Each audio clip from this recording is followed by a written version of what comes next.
it's not that they're refusing to give you your Spanish citizenship. It's basically that they have no time, they follow no order to resolve the documents, the application. So that's the reality. Okay, so it's not like processed in the order it was received? No. Yeah, this is a crazy answer that I have to give to my clients, but that's true. Okay, they don't follow the order.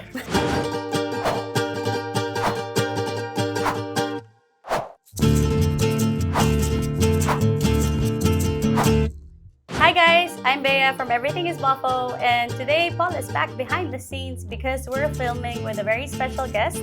I'd like to introduce you to attorney Douaa El Amrani. Hello everyone, my name is Douaa. I'm a lawyer, expert in immigration law and Spanish citizenship. I'm a lawyer since 2016, and mainly I was a corporate lawyer, but one day I decided to focus in immigration law, which is my passion and something that I completely understand since I'm originally from Morocco and I live the same path of many of my clients. So I'm keen to be here and to talk about Spanish citizenship. Yay! Thank you so much. You're welcome. Let's get started.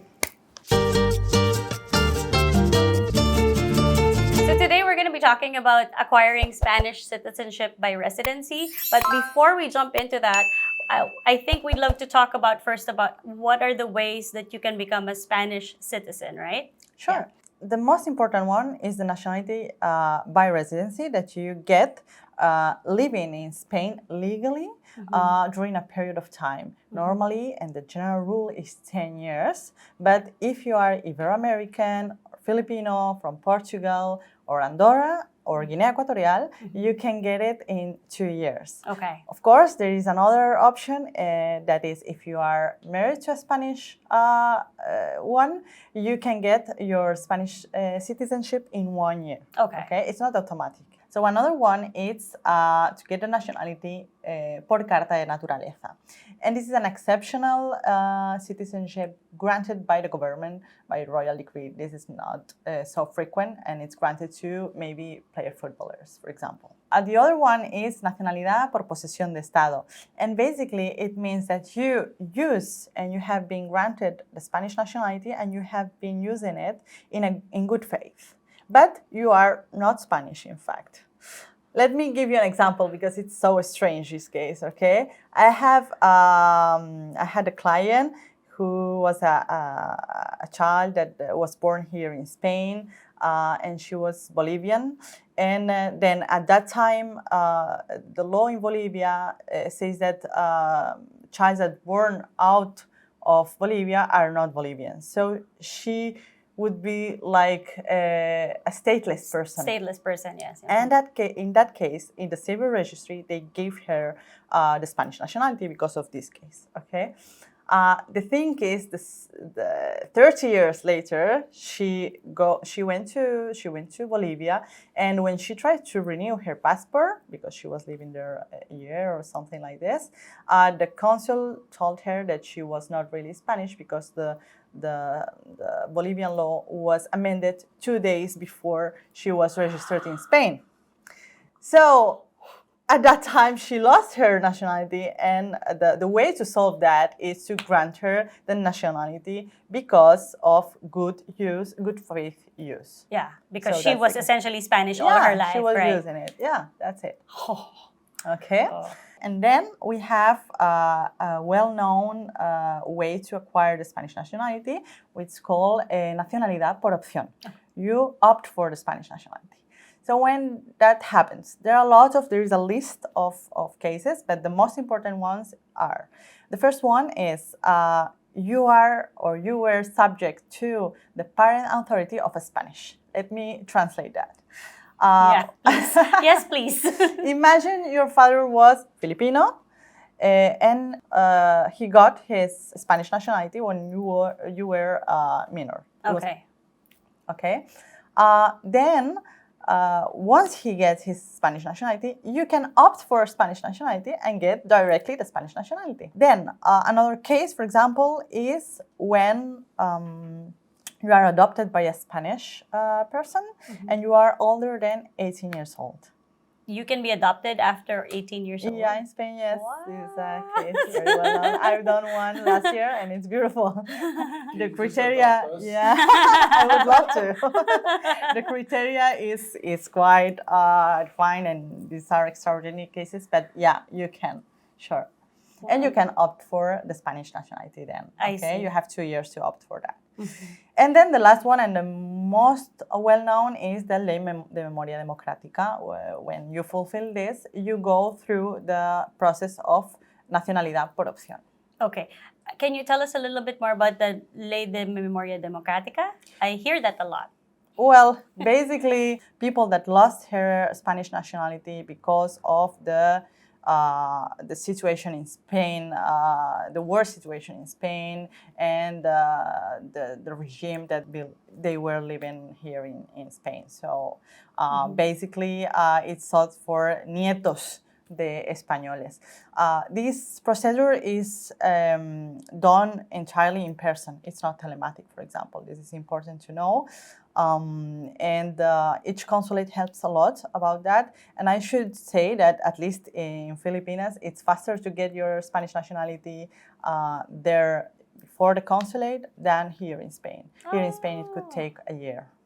Oh, and in Filipinas, it's just a few months. And there's still a lot, I think, of people who can trace their lineage back to Spain from in the Philippines, right? Like there's still, I feel like there's a lot. Mm-hmm. Hey, there you go. Yeah. Maybe we can trace ours that way. Let's do. Just to Santiago, for example, it works. Yeah. So today we're going to be talking about the citizenship by residency, which is what Paul and I are in the path of doing with you. So can you tell us what the requirements are to acquire the Spanish citizenship by residency? Sure. So the first one and the most important one is the period of legal continuous residency here in Spain. Mm-hmm. This is the most important one, and if the clients don't fulfill that, I cannot start the procedure. So what does it mean, this legal continuous residency? So basically it means that you cannot go out from Spain more than 3 continuous months. Okay. So this is so important because people love to travel. Europe is beautiful, I understand that, and people want to go home sometimes. So I understand that people want to spend more time outside, but since Iberoamericanos, Filipinos, Portugueses, Guinea Ecuatorianos have this change to get their Spanish nationality in 2 years, I recommend a lot to just stay and enjoy Spain because, after that, you get your Spanish nationality, and this is powerful. Yeah. Okay. For travelers. Yeah. Then, so this is the first requirement, and there is a lot of people that ask me if the period that they've been student here in Spain count, and we have to clarify that that's not the case. It doesn't work. Why? Because we have to differ stay and residency. It's different status, and only residence is count for the Spanish nationality. Right, which is the residencia status, exactly. Right? Yeah. It doesn't matter if it's temporal, no lucrativa, or permanent, just residency. Okay, yeah. And if you're a student, you have the estancia. That's right? it. Yeah, okay. So that doesn't count for Spanish citizenship? No. No. At all? At all, yeah. Okay. Then the other requirements are the good civic conduct and the integration. How that is translated to papers. So the good civic conduct is basically your criminal recourse here in Spain and Europe and in your original country. Okay. Okay, so they will require your criminal recourse from Filipinas, Iberoamerica, Mexico, or wherever you are from. This applies for everyone. And the integration is basically done by the well-known Instituto de Cervantes exams, which is the CC and DELE. You know very well, yes. And you passed very well. We do. That's very happy about that. Important thing. So, this is the most important requirements, and this is translated by a list of documents that we have to basically submit in the application. Let me clarify that you can apply for your Spanish citizenship in person or telematically. In person, basically, it's having your file prepared and go to the administration and send it to Madrid. Wow. Like in front of a person? Yeah, in front of a person that doesn't know, in fact, what papers are. They are basically like correos. Oh, you don't get approved that day? No, it would be great, but no. So telematically, you can do it by certificado digital. So this is important to have. And in fact, it goes faster and you get your registrado at that time and a number to follow up and track your procedure, which is amazing. Okay. Yeah. So the list of documents basically are the application form. If you go through the telematic process, it's online, so you don't need to print it or nothing like this. Then you have a copy of your TIE. This is so important, basically because there are the main data that they need for your application. A copy of your passport. The complete passport, so all pages, please. All pages, yes, yeah. Then the diplomas of the Instituto de Cervantes. They consist of a DELE, which is an exam of your level of language, Spanish language, and they require you the A2. And then you have the sociocultural exam, which is basically asking you what is Spain, who is the king. However, we should know that not everyone is obliged to go through these exams, which are really stressful sometimes. Then, who doesn't need to take these exams? For the Spanish one, if you are from a country that her official language is Spanish, you don't need to. You just say that I'm Mexican, I speak very well Spanish, so I don't need to take that exam. And for sure, if you have the A2, the B2, the B1 of Spanish from an official school here in Spain. So, like, it doesn't have to come from Instituto Cervantes, right? Like, there are some certifications that they... Depends on the certification. Okay. That's it. The most important is that they are official. This is the most important things to take into account. And then the sociocultural and the DELE, both of them, you can be exempt to do it. First of all, if you have studied here in Spain, la ESO, Bachillerato, Formación Profesional, Higher and Middle, and University degrees. Oh. You don't need to take these exams because they assume that you know everything about Spain and you speak very well Spanish. I see. But that's from when you're young, is what you're saying? Or is it just like, can I just take the university degree and then that's it? Sure, yeah. Oh, okay. Yeah, it works. So what doesn't work is master's degree, for example, or where you convalidate, because Iberoamericanos, for example, have easy ways to convalidate their studies in their country and get the title here in Spain. This doesn't work, sadly. Okay, so you have to be enrolled in school here and go to university. Okay. Yeah, at least. Okay. And for sure, there is the last option that is request to the administration to exempt you from that exam. And these cases are basically for people that cannot read or write, or they are elder, or they have some kind of discapacity. That's it. Okay, so you can request to not take those tests. Yeah, you must request it because first of all, you have to obtain this exemption and then start the procedure of the citizenship. I see. Okay. Empadronamiento. This is not really compulsory, but I recommend to send it. Okay, just to make it easy for them. You can basically approve them to check it. They will check anyway, but to make it easy for them, that would work.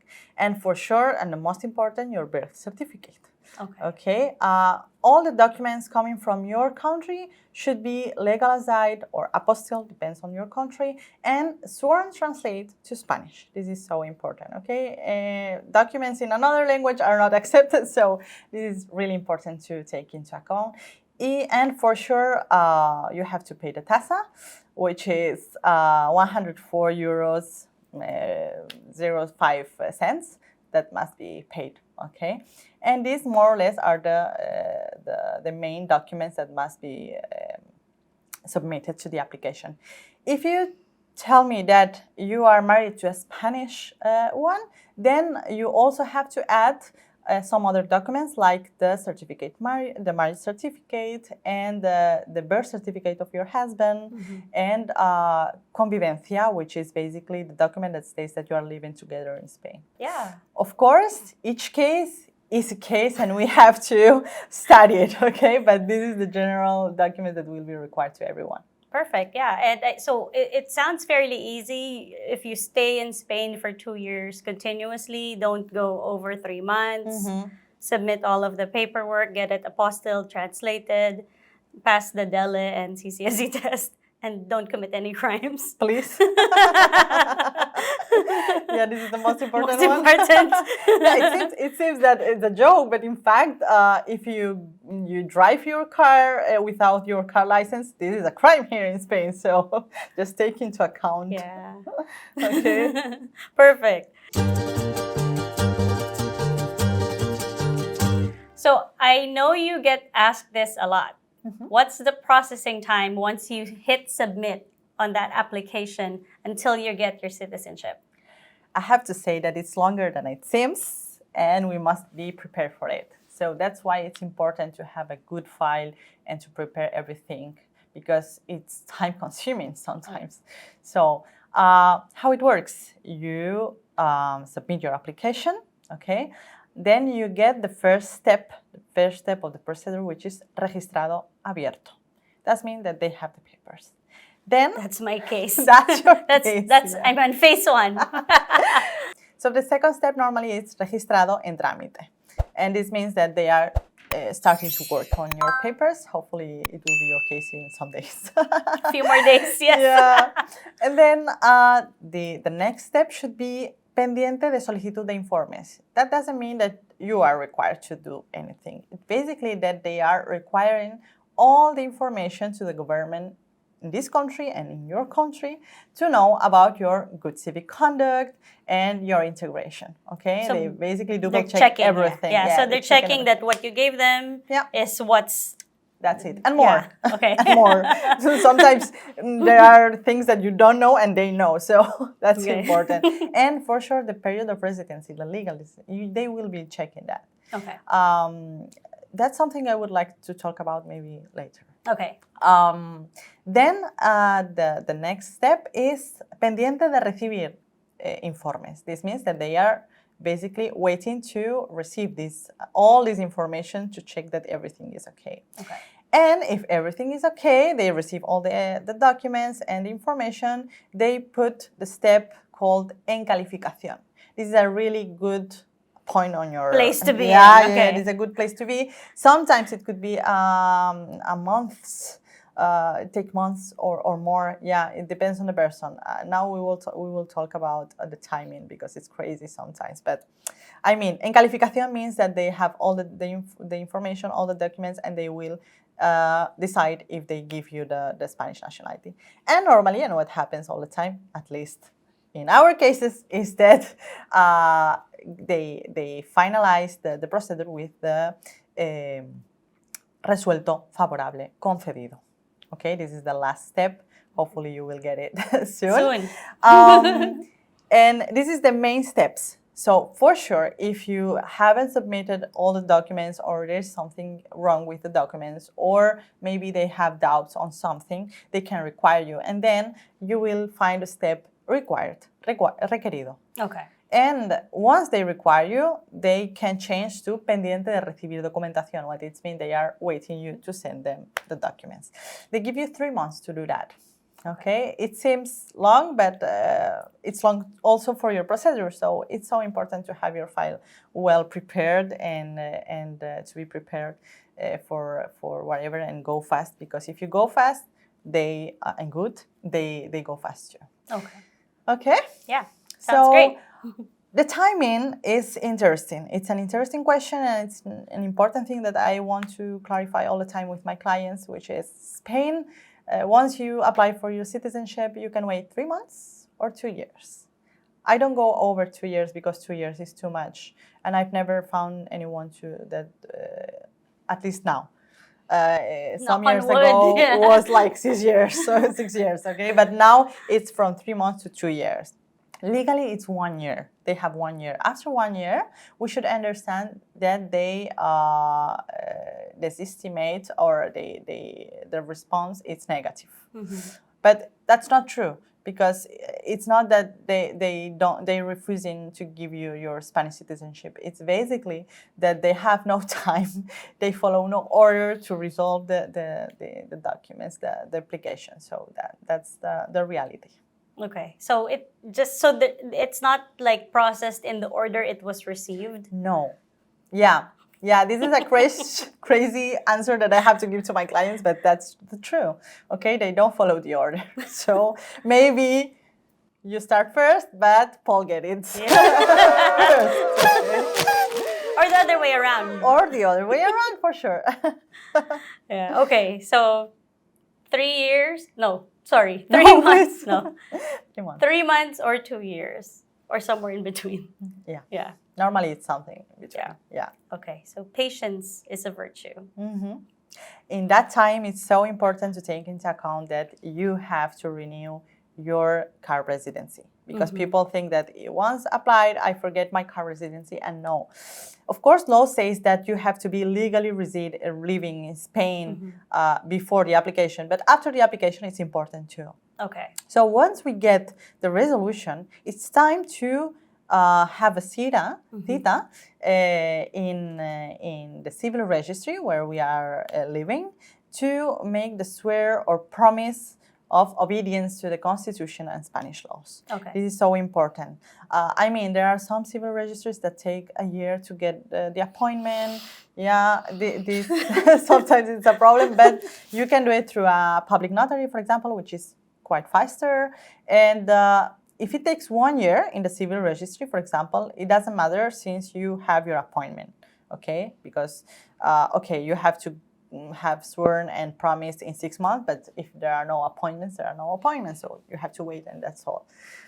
And after you swear or promise, the civil registry will grant you with your new birth certificate, because you are born again as a Spanish now. Okay, so you get the new birth certificate. Birth certificate, yeah. And with this birth certificate, with your name and everything, you go to the police station and you request your DNI y pasaporte español. So this is the end of the process. When you go to the police station and you get your DNI, because at that time you can now travel, go wherever you want. Okay, so now we're going to be talking about like some questions that pop up for special circumstances. So one question that I always see is that I entered Spain on a non-lucrative visa with my US or Canadian passport, but I hold a dual nationality. I also have a Filipino passport by birth, or I'm Mexican by birth as well. So does the 2 years entering as a US citizen or as a Canadian citizen count towards that nationality by residency? So the criteria now is that you don't have to wait 10 years. You can use these 2 years. So this is a good point. The thing is that we have to prove both nationality, both documents.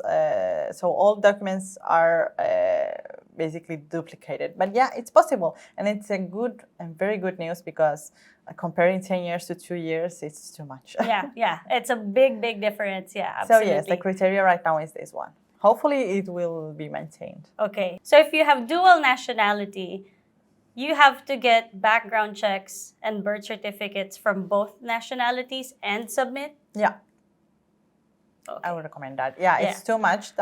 It's too much. You have to get both, yeah. But you basically are understood that you are from both, and both of them are your original countries. So yeah.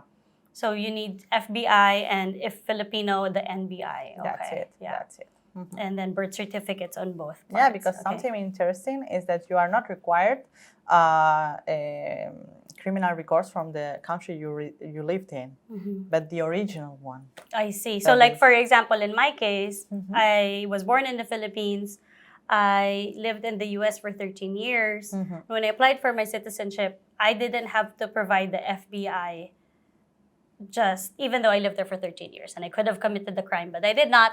And you already submitted in your residency procedure. Application. Yes, that's right. Correct. So yeah, that's the most important thing. Yeah, so I submitted my California background check when I applied for the non-lucrative visa. So wherever they will be checking everything. Okay. So don't worry. Okay. Okay. I see. So interestingly enough, there's Spanish law for your names. Like, so when I become a citizen, I might have to change my name, right? That's it. So Spanish law says how your name and your surname should be.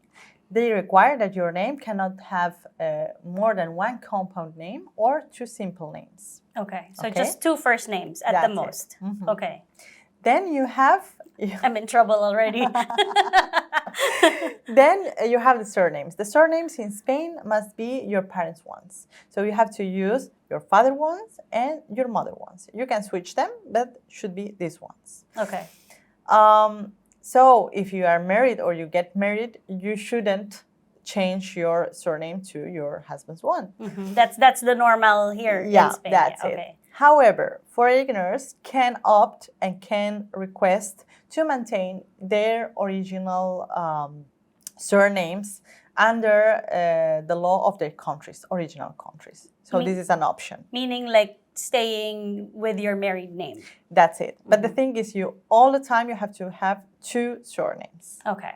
Okay, so this is the most important thing. Okay, perfect. And then, so like for example, for me, I think I will opt to change it back to my father's last name and my mother's last name, because when we go to anywhere, and like for example, we went to the doctor, we both had appointments, and I put down Santiago and Santiago, they said, are you guys siblings? Wow. So, then I don't want that. They are not used.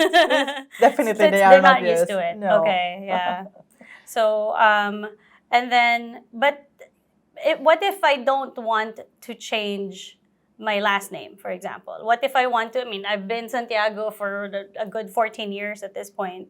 Can I also do that? Sure, you can keep it. As I said, you at the time you make the sworn, and or in a 2-month period after that, you can maintain that. Okay. But the thing is, as we sometimes commented, is that your kids must have two surnames too, and they will have their parents' surnames. They will follow the parents' surnames. That's it. Okay. So it can happen basically that it's Santiago, for example. Should I give this example? No. Yeah. Right? No, you're kidding. Really? Yeah.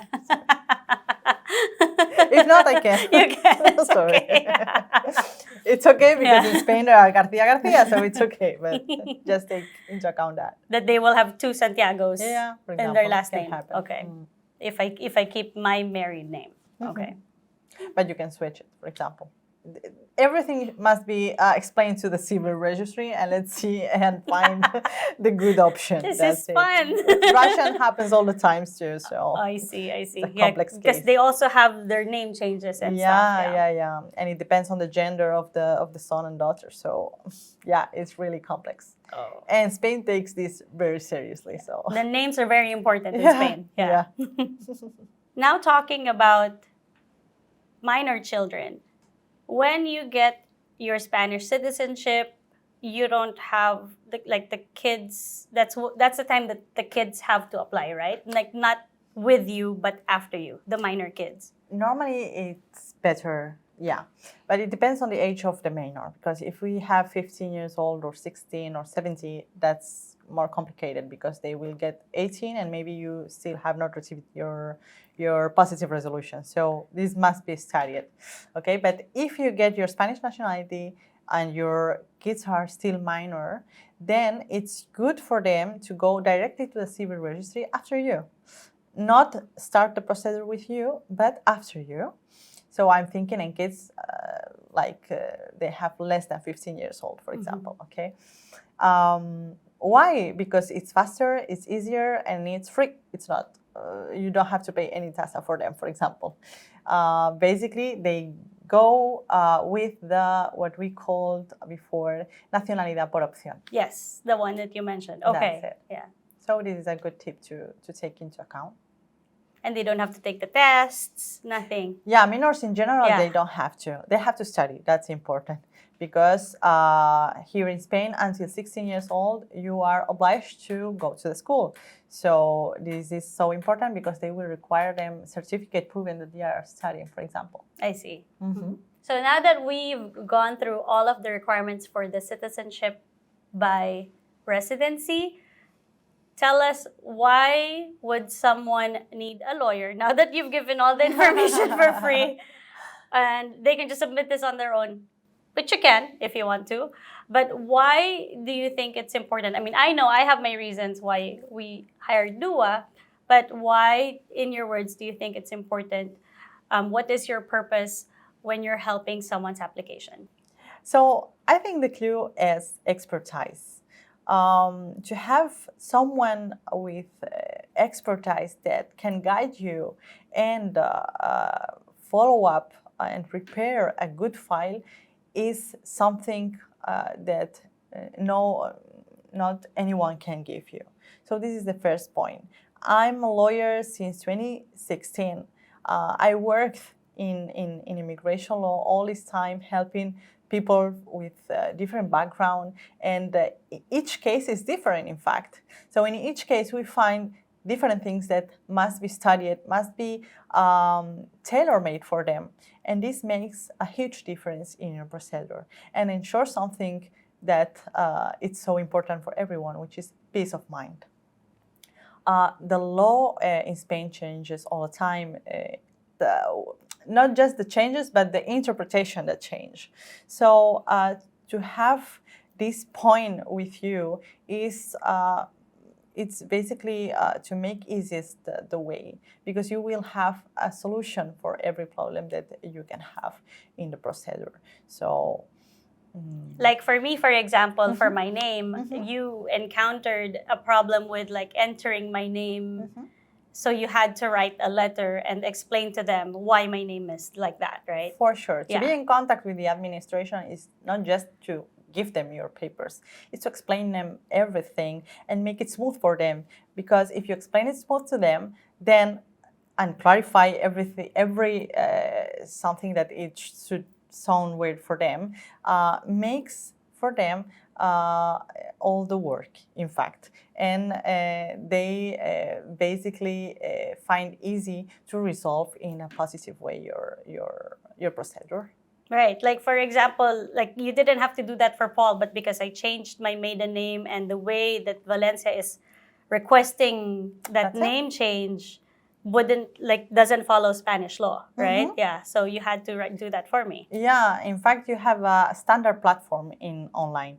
So the platform doesn't explain these kind of things. You have to be proactive and know what to do in these cases and contact the administration and have an interpretation, a clear interpretation of law, or at least to make the best argument for the administration to understand your case and to give you the good result you want. Okay, great. So now that you've convinced them to hire a lawyer, how do they find you? Sure, I will leave here a link for everyone, so you can contact me and have a consultation with me, so I can help in whatever you need. Thank you so much, Douaa, for inviting us over in your beautiful office here in Barcelona. We appreciate your time, and thank you also for generously sharing your expertise and sharing with us the requirements for the Spanish nationality for residency. You're very welcome. I'm so happy to have you here with me, and it was great to answer all your questions. I am more than happy to have you here. Thank you. Thank you. And thank you for everybody who subscribes and watches us. Thank you for liking our videos or commenting and saying hi. If you have more questions for Douaa, you can also leave them in the comments below, and we'll try to get her to answer when she's not busy. Please answer them. And also, thank you for everybody who support our channel when you buy us a coffee or when you say hi to us on the street, or if you give us super thanks on YouTube. Thank you for joining our Facebook community, Moving to Spain, and we will show you the next video here. Thank you. Bye.